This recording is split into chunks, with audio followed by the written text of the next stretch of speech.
तरी अजून या पोरीचं घरात येऊचो खै पत्तो नाही. सांज झाली तरी अजून खै येऊक नाही. बाहेर जरा चळवळीचं वातावरण असा ना म्हणून वाईट भीती वाटता. आणि वळात इलेली पोरी म्हणजे नुसतं जीवात घोर असा. तशा माझ्या मुली एकदम हुशार हो, काय घबरायची नाही. तशी हे एकदम हुशार. माझा लक्ष्मी हे एकदम कडक शिस्तीचा. तसा हिंदू पण वाकडा पाऊल पडायचा नाही. तशी माझी भीतीच असा चांगली धरून तरी नाही तर हा आत्ता कानावी येतील जेव्हा नव्हता असा. अरे कानाजी तू इलस म्हणजे पोरा पहिरवली. आणतोय आणतोय आई आलो गो. इलाय इलाय घे पाणी. काय व इतकं उशीर होताच काय? अगं आई काय सांगू तुला, परवाच्या दिवशी फजल अली कमिशनचा अहवाल आलाय. गुजरातचा मुंबईवर अधिकार आहे म्हणे. अजून काही स्पष्ट कळलं नाहीये म्हणून आम्ही आता भायखळावरून आलो. रस्त्याला पोलीस बंदोबस्त होता. लक्ष्मी एवढंच काय तर पाक शिवाजी पाक सगळीकडे पोलिसांचा बंदोबस्त आहे आणि त्यावरून समितीची सभाही चालू आहे. आणि आता काय त्या फजल अली कमिशनचा अहवाल आलाय पण मुद्दे मात्र स्पष्ट. तुम्ही काय ती बोलत बसा. माझा जेव्हा नव्हता असा नाही सर बोला झाला की वाईट भुतूर आहे मदतीत माझ्या बरोबर. हो हे ती तानाजी कशी चालू आहे पत्रकारिता? अगं लक्ष्मी तुझ्या घरी रेडिओ आणतेस का ग? माझा नेमका ट्रान्झिस्टर खराब झालाय. तो फजल अलीचा अहवाल आलाय म्हणे. विदर्भ महाराष्ट्रापासून वेगळा केलाय पण इतर मुद्दे अस्पष्ट आहेत. जा बघू तुझा रेडिओ घेऊन ये. हो आणते. आता बातम्या येतील ना कळतील.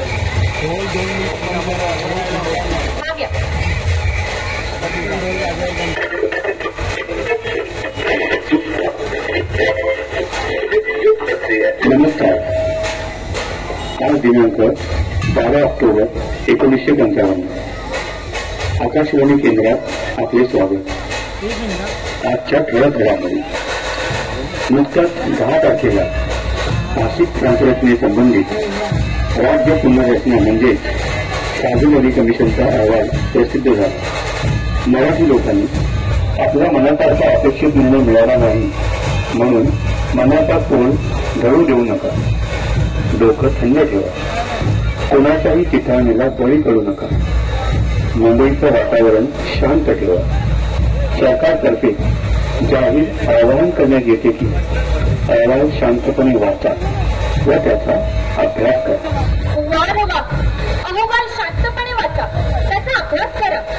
अहो पण या अहवालात अभ्यास करण्यासारखे नक्की आहे तरी काय? आहे ना, संयुक्त महाराष्ट्राचे मृत्यूपत्र. बेळगाव, कारवार आणि निपाणी हे संयुक्त महाराष्ट्राचे बाईक खोटापासून कापले आणि दिले त्या कर्नाटकाला. कारण काय तर म्हणे आर्थिकदृष्ट्या कर्नाटकाशी जोडले. होय, विदर्भ महाराष्ट्राचा डावा खांदा तो तोडून महाराष्ट्रापासून वेगळा केला. काय तर म्हणे मुंबईमुळे नागपूरचा मोठा मोठा होईल. अहो त्या सगळं म्हणजे मुंबईवर गुजरातचा मोठा. महाराष्ट्र आणि गुजरात यांचा मिळून द्विभाषिक राज्य म्हणे. थोडक्यात काय तर मुंबईवर एकटा महाराष्ट्राचा नाही तर गुजरातचा पण अधिकार आहे.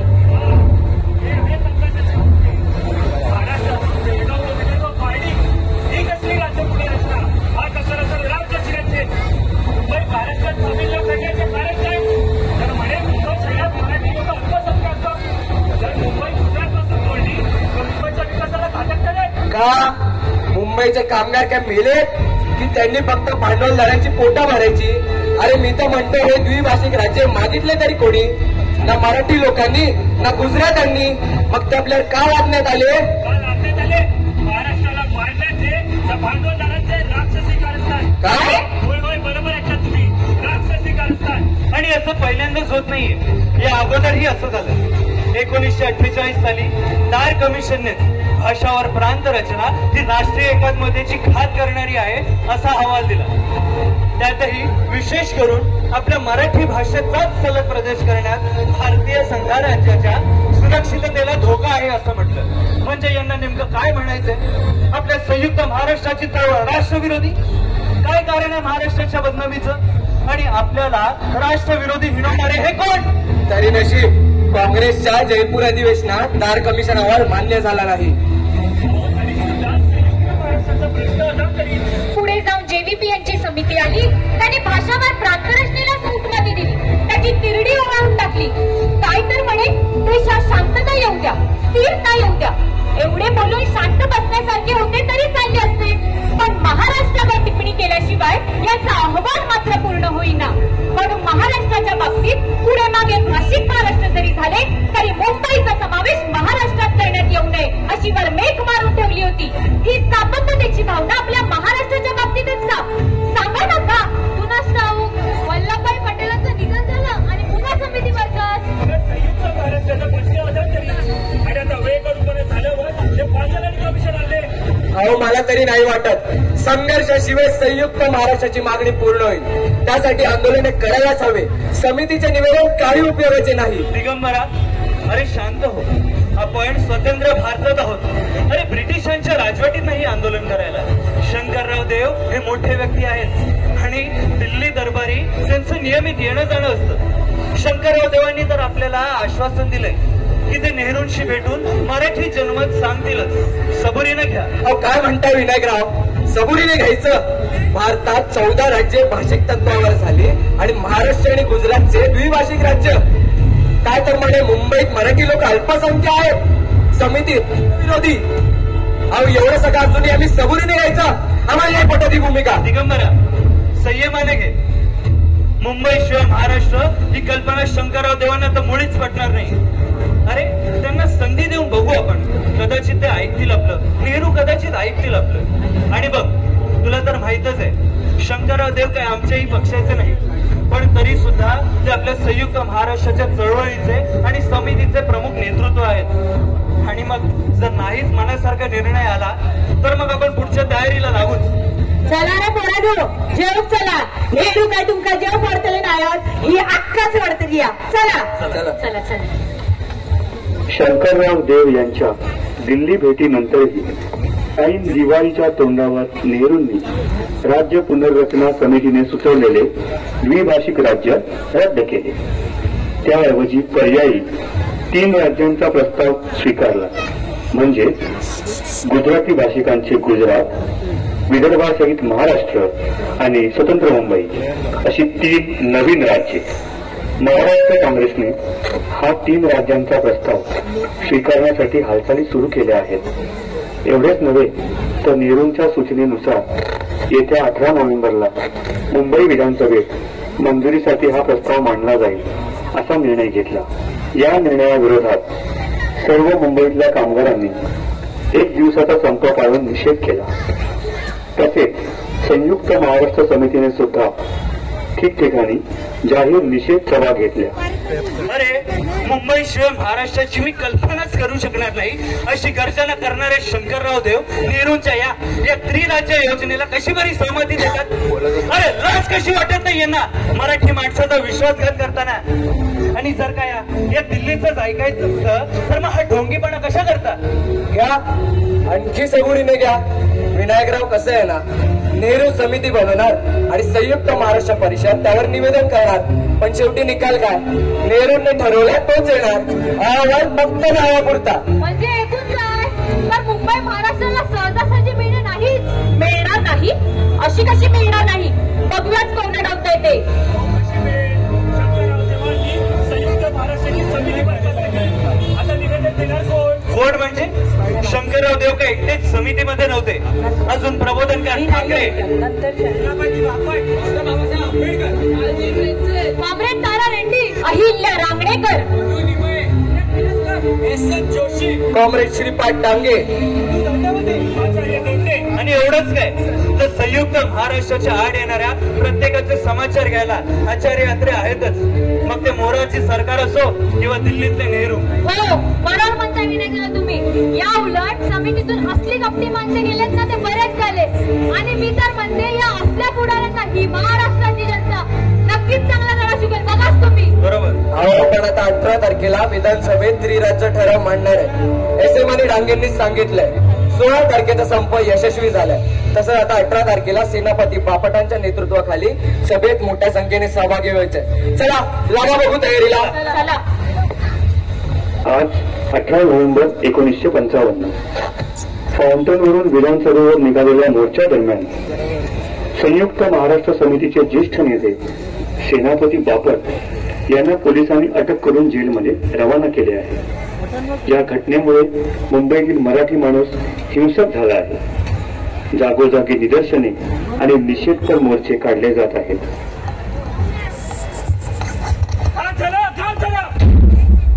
या मोराजीच्या सरकारने आपल्या सेनापती बापट यांना अटक केले व त्याला भायखळा हौदात कलेक्शन करून ठेवले व इतर सत्ता इतिहासला आग लावून ठेवले. ही बातमी उद्याच्या पत्रात सांगून आलीच पाहिजे.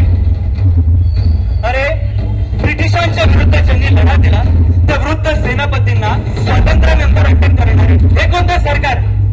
आणि हीच काय स्वतंत्र भारताची लोकशाही? आणि ही जर लोकशाहीची व्याख्या असेल तर पुन्हा सत्याग्रह हा एकच उपाय करावा लागेल. तुम्ही आमच्या सेनापतींना अटक केली ना, आता बघाच आम्ही काय करतो ते. चायला हे भांडवलशाहीच्या गुलाम असणाऱ्या मोराची सरकारने जर आपल्या सेनापतींना अटक केली तर आपण का फक्त बघायची भूमिका घ्यायची की काय? उज्ज्वलांसारखी प्रयत्न काढून शांत बसायचे? अरे या कामगारांच्या मुठीची ताकद दाखवल्याशिवाय त्यामुळे शांत बसणार नाही. या सरकारला योग्य दराची पडावा कामगार पाटील लावणार नाही. चला रे, मोराचे सटा पाटलाची सभा आहे ना, त्याची हजेरी घे.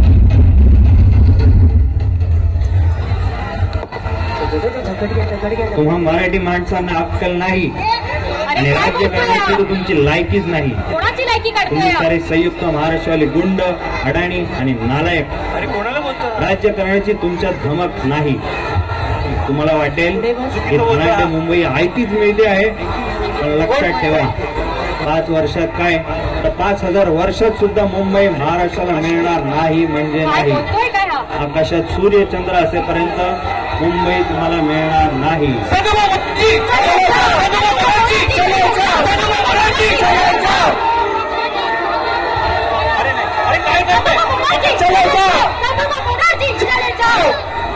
या कम्युनिस्टांचं आणि आमचं कधी पटणारच नाही.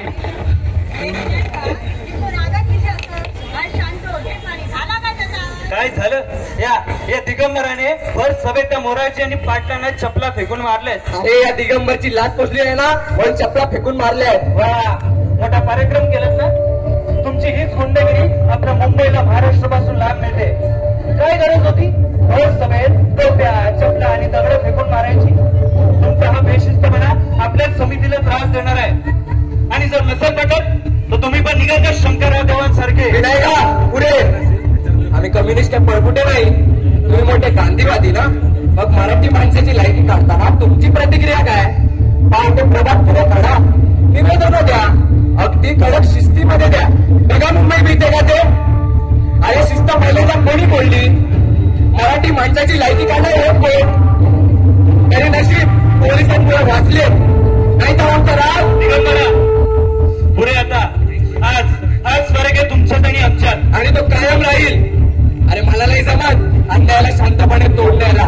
तो मोराची काय म्हणतो, आमचं सरकार असेपर्यंत मुंबई तुम्हाला मिळणार नाही. अरे मुंबई कायच्या मोठाची आहे? मग नाही मुंबईसाठी याचं सरकार पाडलं पण नाव बॉम्बे दिगंबर पाटील लावणार नाही. अरे आज चोळे घेतले तुला गरज लागली ना बंदूक आपण करू. गुंडगिरी करून सरकार पाडणार म्हणे. अरे असे आपापचा गंडा त्या मोराजीनच मदत करतात ना. आणि वैदा काय म्हणत होतास मुंबई कशी मिळत नाही तोच मी बघतोय. मी घालते ना रामेश्वरा घराना असे घाबरतास की त्या? अगं अक्का कोण म्हणताय? आम्ही तर संवाद साधतोय. काय विनय तुझा बघू चहा टाक. टाकतोय. विनायक दादा, आता तुम्ही ऍक्सिडेंटच्या सभेवर राहते.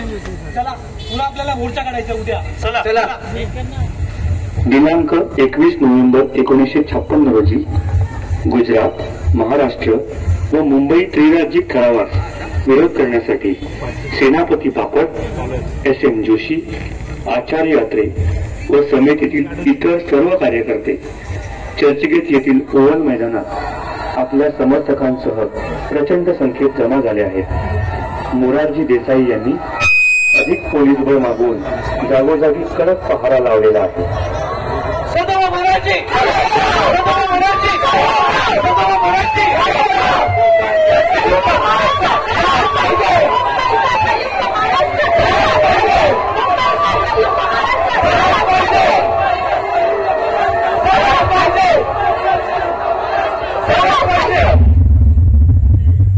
रंगदेवता, नाट्यरसिक आणि मंगलमूर्तीला अभिवादन करून मंगलमूर्ती कला मंच सहर्ष सविनय सादर करीत आहे. एकांकिका झालाच पाहिजे.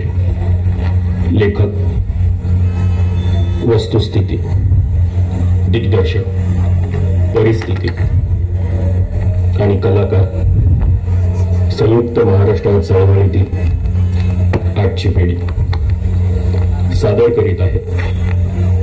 झालाच पाहिजे.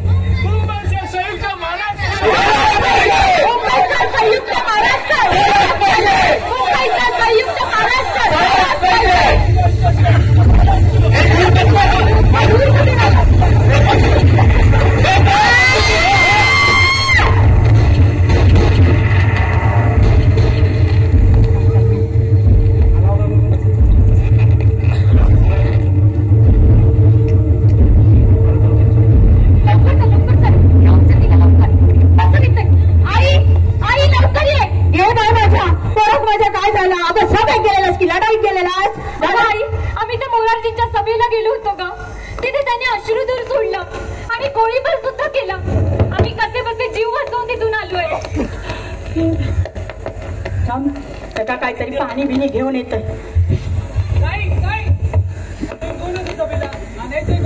अरे हो, जा. विनायक आणि दिगंबर कुठे आहेत? बघ लवकर. पाणी पी धर.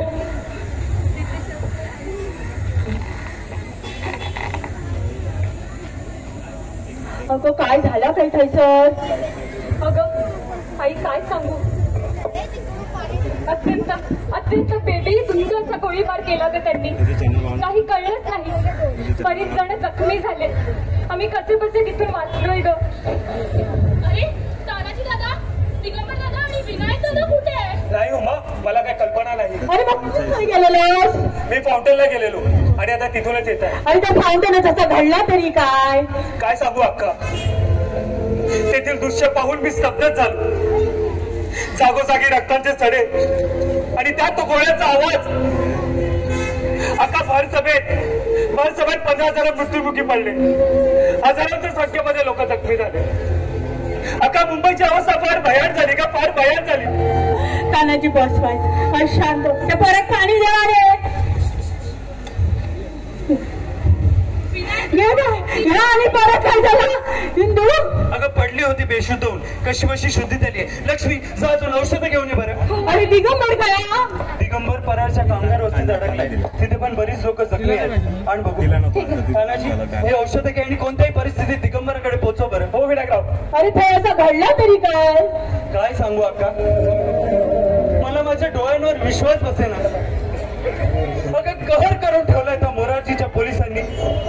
शूट टू किल आणि शूट ॲट साईडचे आदेश दिले गेलेत का त्यांना? दिसत त्याला असेल टाकण्याचे आदेश दिलेत. खास युद्धात वापरली जाणारी 303 क्रमांकाची बंदूक ही आपल्या आंदोलनकर्त्यांवर हल्ला करण्यासाठी वापरली जाते.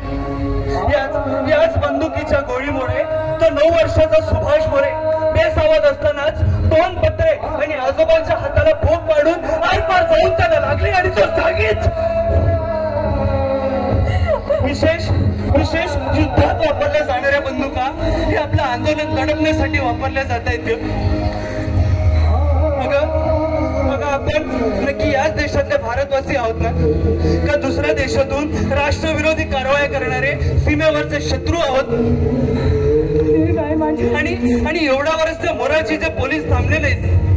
लालबागच्या एका गल्लीतले जवळपास 1,500 स्त्री पुरुष आणि मुले पोलिसांच्या त्रासाला आणि हाणामारीला वैतागून काळ्या चौकीत तक्रारीसाठी जात होते. ते जात असतानाच मागूनच त्यांच्यावर गोळीबार केला.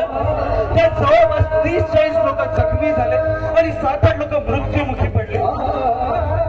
रस्त्यावरून चालत जाणारी आजी असो, खिडकीत बाळाला घेऊन उभी असणारी आई असो किंवा शाळेतल्या घरी येत असतानाचा बंडू गोखले असो, यांचा मागचा पुढचा कसलाच विचार केला नाही का? यांच्यावर गोळीबार केला आणि त्यांची निर्गुण हत्या करण्यात आली. अगं काय चाललंय हे? आपण फक्त आपल्यावर होणाऱ्या अन्यायाविरुद्ध आवाज उठवलात ना, आंदोलन केलं ना, तिची आपल्याला ही अशी शिक्षा? अरे स्वातंत्र्यानंतर सुद्धा असा दिवस बघायला लागतोय हे आपल्या महाराष्ट्राचं, या भारताचं दुर्भाग्य. अरे गोळीबार करताना सुद्धा अगोदर तो हवेत करायचा असतो, आंदोलन मागवलं नाही तर पायाखालीच करायचा असतो ग, असे नियमच आहेत. पण या मोरारजीच्या पोलिसांनी तर सर्व सीमा ओलांडलेत ग, सर्व सीमा ओलांडलेत. हे बाय माझे इतकी भयंकर बाई. होय अका, हे अशाच प्रकारचं वादळ संपूर्ण मुंबईत घोंघावतंय ग. तुम्ही सुद्धा कोणी घराच्या बाहेर पडू नका. बाहेर संचारबंदी आणि जमावबंदी आहे. मला बाहेर जावं लागेल. बाहेर बरेच लोक जखमी आहेत. तो काय म्हणत होतो, ही लहान पोरा मेली. अरे या पोराटोरांचा गुन्हा तो काय? ते स्वातंत्र्य जन्म केली म्हणत ह्यांच्या गोऱ्यांच्या फरक तरी काय? आणि आपल्याच माणसांका मारताना या पोलिसांका कायच वाटलं नाही, कायच वाटलं नाही. अगं आई, हे सगळं त्या मोरारजी आणि आपले भांडवलदार या सगळ्याची फूस आहे. या सगळ्याला ते जाऊन नेहरूंचे कान धरतात आणि परिणाम मात्र इथे जनसामान्यांना भोगावे लागतात. कशासाठी हा सगळा घाट? कशासाठी? काय मिळणार आहे नेहरूंना? लोकांना असं मारून जखमी करून त्यांचं आयुष्य असं उद्ध्वस्त करून. या बाय काय तर खरं बोलत होता. आपल्याच माणसांका मारून आपल्याच माणसांका जखमी करून या मोराची मिळीचा तरी काय असा, मुंबई ही भारताची आर्थिक राजधानी आहे, कॉस्मोपॉलिटन आहे, बहुभाषिक आहे. मुंबई ही फक्त मराठ्यांची नाही किंवा फक्त मराठी लोकांचीही नाही, मुंबई सर्वांची आहे. अरे आम्ही भांडवलदारांनी त्या मुंबईमध्ये पैसा गुंतवला म्हणून आज मुंबईची भरभराटी झाली आणि तुम्हा मराठी माणसांना कामे मिळाली. काय तर म्हणे मुंबई सहित संयुक्त महाराष्ट्र घडवायचा? अरे शक्यच नाही. मुंबई ही नेहमी स्वतंत्र राहील. आम्ही बघूच काय होतं ते. अरे तुमच्या गुंतवणुकी होत्या, पण कंपनीचं उत्पादन वाढवण्यासाठी या कारखान्याने दिवस रात्र घाम गाळलाय. त्याचा काय? अरे मुंबईतला कामगार शिस्तप्रिय व मेहनती आहे. एवढंच काय तर कुशल कारागीर सुद्धा आहे. त्यांच्या जीवावर उड्या मारल्यात ना. अरे तुमच्या गुंतवणुकीचा एवढा माज आहे ना तुम्हाला, तुमच्या कंपन्या एवढ्या फायदेशीर आहेत ना. मग स्वतःच्या राज्यात जा ना, स्वतःचा राज्य मोठा करा. ज्याला कोणी भांडवलला उठतो आणि मुंबई महाराष्ट्राला देणार नाही अशी भाषा करतो. अरे लक्षात असू दे, आम्ही कामगार दत्ताजी शिंदे सारखे आहोत. बचेंगे तो और भी लढेंगे अशी मानसिकता बाळगतो. आज आम्ही मुंबई घेतल्याशिवाय गप्पा बसणार नाही. अहो दिगंबरराव, अरे तानाजी कुठे होतात तुम्ही एवढे दिवस? परळच्या कामगार वस्ती होतो. तू सांग आपल्या मुंबईचे काय हाल? काय सांगू दिगंबरराव, या आंदोलनात 106 हुतात्मे झाले. बंडू गोखले सारखा तरुण मारला गेला. निष्पाप लोकांचा गोळीबारात मृत्यू झाला. हजारोंच्या संख्येमध्ये लोक जखमी झाले आणि त्याहून कहर म्हणजे समितीतील सर्व पुढारी जेलमध्ये आहेत. हो ना. मग तुमच्या पेपरमध्ये काय छापून आणता? संयुक्त महाराष्ट्रवाले गुंड दंगलखोरचं तमाम जनतेला सत्य का नाही सांगत? चायला गल्लीपासून दिल्लीपर्यंत आमचीच बदनामी. अहो दिगंबरराव, आम्ही तरी काय करणार? सरकारचे राजकीय बाजू सांभाळून नेहरूजींचे मोरारजींचे प्रतिमा स्वच्छ ठेवता येईल अशीच बातमी येत आहे आणि येत राहतील. हे सर्व माझ्या प्रयत्न पलीकडचे. आमचा साहेब खुर्चीवर बसून नुसतं करेक्शन करतो. मग त्यासाठी मराठी जनता बदनाम जरी झाली तरी आमच्या साहेबाला त्याचे कसले दुःख? अरे तानाजी, स्वातंत्र्यानंतर एवढा मोठा रक्तपात होतो आणि या गोळीबाराची साधी चौकशी सुद्धा कोणी करत नाही. एवढा अन्याय. लक्षात असू दे, हा लढा मराठी माणसाचा आहे.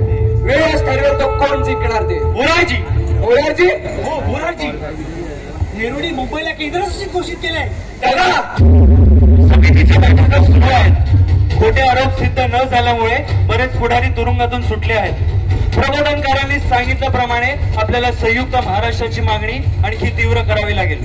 निदर्शने मोर्चे तर चालूच राहतील, पण आता या महाराष्ट्रात आपल्या सत्य भूमिकेला न्याय मिळणार नाही. त्यांनी दिल्लीत बसून आपल्या मुंबईला केंद्रशासित केलेत ना, मग आता मुंबईसाठी आपणच दिल्लीत जाऊ. होय, चला एकत्र येऊ आणि दिल्लीसाठी आपली नावे देऊ. तसंच कामगारांकडून आर्थिक निधी सुद्धा गोळा करू. आता दिल्लीत जाऊनच आपण मोर्चा काढू. बरोबर. येत्या 24 तारखेला आपण पठाणकोट एक्सप्रेसने जाऊ. दिल्लीत भेट बोरीबंदर रेल्वे स्टेशन इथे भेटू. 27 तारखेला आपल्या दिल्लीत मोर्चा असणार आहे. आपल्या शाहिरांनी आपली संयुक्त महाराष्ट्राची चळवळ, आपला लढा हा महाराष्ट्राच्या कानाकोपऱ्यात पोहोचवला, पण आता तेच आपला आवाज दिल्लीत पोहोचवतील. शाहीर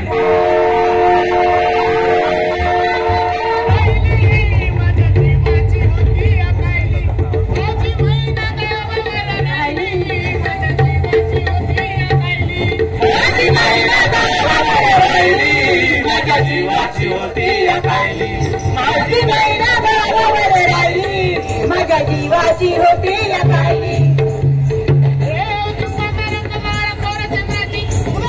मोठ्या मनाची सीता ती माझी रामाची, असं फुलाची मंगळाची सुगंध केसाची, सगळ्याच काठी गाडी तुझी सोन्याची, नव्या नवतीची गाडी लावण्याची, त्याची हिरकणी काठी आणायची, तशी ती माझी गरीबाची पहिल्या रंगाची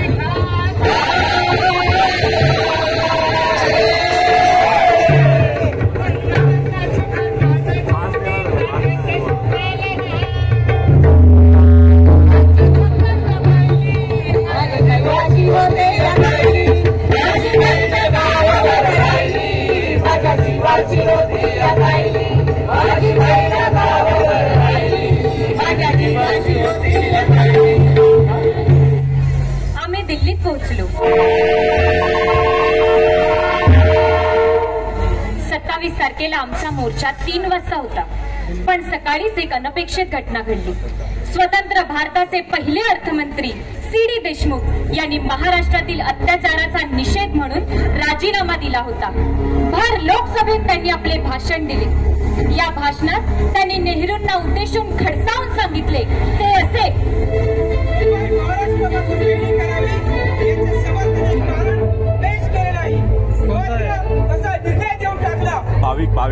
हत्याकांड झाले त्या गोळीबाराची साधित चौकशी सुद्धा केली नाही. यावरून सत्तेत असणाऱ्या पक्षाला महाराष्ट्राबद्दल वैरभाव आहे आणि म्हणून मी या पक्षासोबत यापुढे कुणीच करणार नाही. सर्वांनी पंतप्रधान मंत्रिमंडळाची सर्व सत्ता बळकावणारे आणि स्वातंत्र्याची गळचेपी करणारे तुम्ही एक हुकुमशाह. या घटनेने आमच्याविषयी पसरवलेल्या खोट्या गैरसमजुतीचा पर्दाफाश झाला. दिल्लीकरांनी आम्हाला साथ दिली, आमच्यावर दंगेखोर आरोप लावले म्हणून हळहळ व्यक्त केली. या घटनेने मराठी माणसाचा स्वाभिमान शाहिरांनी दिल्लीला ऐकवला. तो असा: जगा मराठा, जगा मराठा, जमाना बदलेगा, बदलेगा जगा मराठा.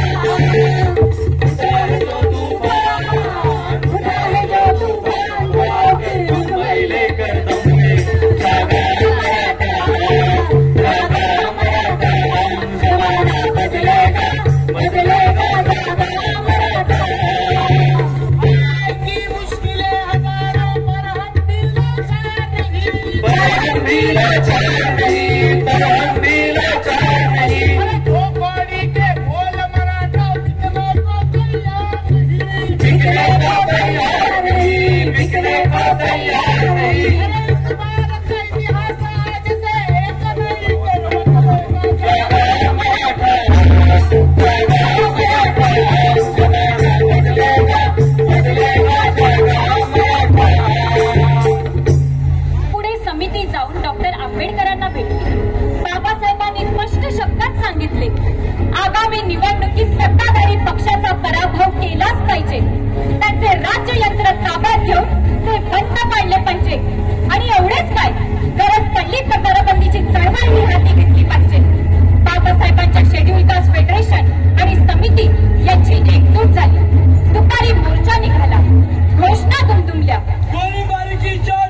करण्याला यशस्वी झाला.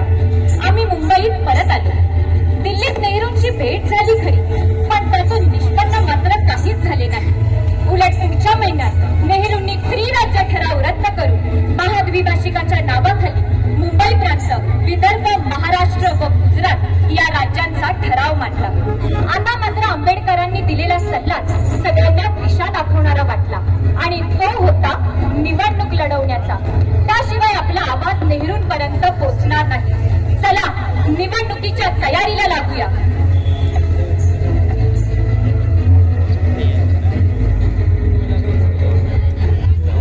भारतात लोकशाही संपली की अराजकता गाजेल.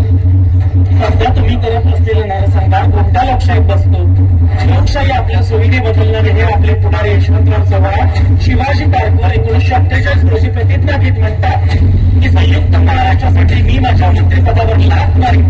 आणि आज म्हणतात की संयुक्त महाराष्ट्राचे पंडित नेहरू यांचे नेतृत्व यामध्ये एक निर्माण करायचं असेल तर मी नेहमीच नेहरूंच्या नेतृत्वाला प्राधान्य देईन. हेच यांचं द्विभाषिक. संपूर्ण भारताचं या निवडणुकीवर लक्ष होतं. काँग्रेस विरुद्ध समिती असा हा अटीतटीचा लढा होता. दोन्ही पक्षाला वाटत होतं की निकाल हा आपल्या बाजूनेच लागणार आणि त्यातच निवडणुकीचा निकाल आला. मुंबई महानगरपालिकेवर 131 पैकी 71 जागा समितीने जिंकल्या. विधानसभेत 121 जागा समितीने जिंकल्या आणि प्रमुख विरोधी पक्ष म्हणून समितीला मान मिळाला. निवडणुकीत काँग्रेसला 6,42,000 मते मिळाली. समितीला 7,91,000 मते मिळाली. पुणे, बेळगाव, कोकण अशा भागात औषधाला देखील काँग्रेस उरले नाही. हा लोकशाहीचा विजय. हा शेतकरी आणि कामगारांच्या भांडवलदारांविरुद्धचा विजय. हा सामान्य जनतेचा हुकुमशाहीवरचा विजय. मुंबई महानगरपालिकेवर महापौर म्हणून आचार्य दोंदे निवडून आले. संयुक्त महाराष्ट्राच्या घोषणा देत सगळी जण फ्लोरा फाउंटन जवळ जमा झाली. तेथे त्यांनी हुतात्म्यांना आदरांजली वाहिली. निवडणुकीनंतरही नेहरू सरकार पराभव मान्य करत नव्हते. उलट नेहरूंची प्रतिमा उजळून दिसावी, राग द्वेष कमी व्हावा म्हणून यशवंतरावांनी प्रतापगडावर शिवाजी महाराजांच्या पुतळ्याचं अनावरण समारंभ संपन्न केला. पण समिती सुद्धा नेहरूंच्या स्वागताला तयार होती. संपूर्ण महाराष्ट्रात अगदी सीमाभागापासून नेहरूंना काळे झेंडे दाखवण्यात आले. भर भारतात उघड्या मोटारीतून फिरणाऱ्या नेहरूंना मात्र महाराष्ट्रात बंद मोटारीतून फिरावं लागलं. हीच होती संयुक्त महाराष्ट्राच्या चळवळीची दहशत. आता मात्र नेहरूंना यशवंतरावांनी स्पष्ट सांगितलं, मुंबई महाराष्ट्राला मिळाली नाही तर काँग्रेस महाराष्ट्रातून नामशेष होईल. आता मात्र समितीला वाटू लागले की मुंबई महाराष्ट्राला मिळणार ही काळ्या दगडावरची देग आहे आणि त्यातच शाहिरांचा आवाज गरजला. संयुक्त महाराष्ट्र उगवतं माझ्या सरकारा, कुशल बोबडं जातून राहा. संयुक्त महाराष्ट्र उगवतं माझ्या सरकारा, कुशल बोबडं जातून राहा. संयुक्त महाराष्ट्र उगवतं माझ्या सरकारा, कुशल बोबडं जातून राहा. संयुक्त महाराष्ट्र उगवतं माझ्या सरकारा, कुशल बोबडं जातून राहा.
कामगारांनी हा लढा लढवला. या लढ्यात कित्येक निष्पाप लोक हुतात्मे झाले, हजारो जखमी झाले, आंदोलक तुरुंगात गेले. अगदी टोकाचे मतभेद असूनही राजकीय पक्ष एकत्र आले. अगदी काँग्रेसमधले नेते देखील. होय, सखा पाटील, मोरारजी देसाई आणि नेहरू यांना प्रत्यक्ष विरोध करता आला नाही, पण त्यांची सहानुभूती चळवळीच्या आंदोलकांना वाचवण्यात मोलाचा वाटा नसते. मुंबई पालिकेत बहुमत असूनही सखा पाटील यांच्या नाकावर टिचून मुंबईचा संयुक्त महाराष्ट्र हा ठराव 63 विरुद्ध 0 असा लागला. हे त्यांचे योगदान महत्वाचे आहे. बरोबर, भारत हा स्वातंत्र्याची मूल्य जपणारा देश आहे, पण या संयुक्त महाराष्ट्राच्या लढ्यात मात्र ही लोकशाही कुठे दिसत आली नाही. पण मित्रांनो, या इतिहासातून धडा घ्या आणि जर कोणी पुढारी लोकशाहीची आणि देशहिताची विचारधारणा सोडून जर स्वार्थी बनणार असेल तर त्याला निवडणुकीतून उत्तर द्या, मतदानात सहभाग घ्या आणि लोकशाहीची मूल्य जपा. लोकशाहीचा चौथा नुकताच मिळालेल्या या लोकशाहीत पत्रकारिता एवढी मतलबी असू शकते यावर विश्वास नसणे कठीण. पत्रकारितेत सत्य काय आहे याऐवजी कोम्याच्या बातम्यांवर विश्वास ठेवणे हे मांडू नका. सर्व बाजूंनी विचार मांडा, न्यायाधीश बनवा, जनता सोडल्या ते ठरवतील. पण पुढच्या काळात येणारी पत्रकारिता हा इतिहास जळकण्याचा नक्की प्रयत्न करेल हे विश्वास करा. सरकारसाठी संयुक्त महाराष्ट्र समिती एकजूट होऊ शकत नाही असं ठाम मत होतं आणि तो अंदाज आपल्याला चुकीचाही सांगता येणार नाही, कारण की तेवढे टोकाचे मतभेद असलेले पक्ष या समितीत होते. पण तरी सुद्धा ज्ञानोबांच्या तुकोबांच्या वारीला जसा हा महाराष्ट्र कुंडली कवरता हारी विठ्ठल म्हणत वारी करतो, तसाच वेळ प्रसंगी हर हर महादेव अशी गर्जना करून शुभाचा मावळाही बनतो. आणि म्हणूनच सगळे राजकीय पक्ष एकत्र आले आणि त्यांनी महाराष्ट्र धर्म जपला. संयुक्त महाराष्ट्राच्या चळवळीचं मूळ पायच ही मराठी भाषा आहे आणि आपल्याला ती जपायला हवी, जगवायला हवी. अत्रे म्हणाले होते की भारताच्या प्रत्येक राज्याला भूगोल आहे, पण माझ्या महाराष्ट्राला इतिहास आहे आणि तो इतिहास आपल्याला जपायला हवा, सगळ्यांनी तो लक्षात ठेवायला हवा. आणि म्हणूनच मराठा तितुका मिळवावा, महाराष्ट्र धर्म वाढवावा, महाराष्ट्र धर्म वाढवावा.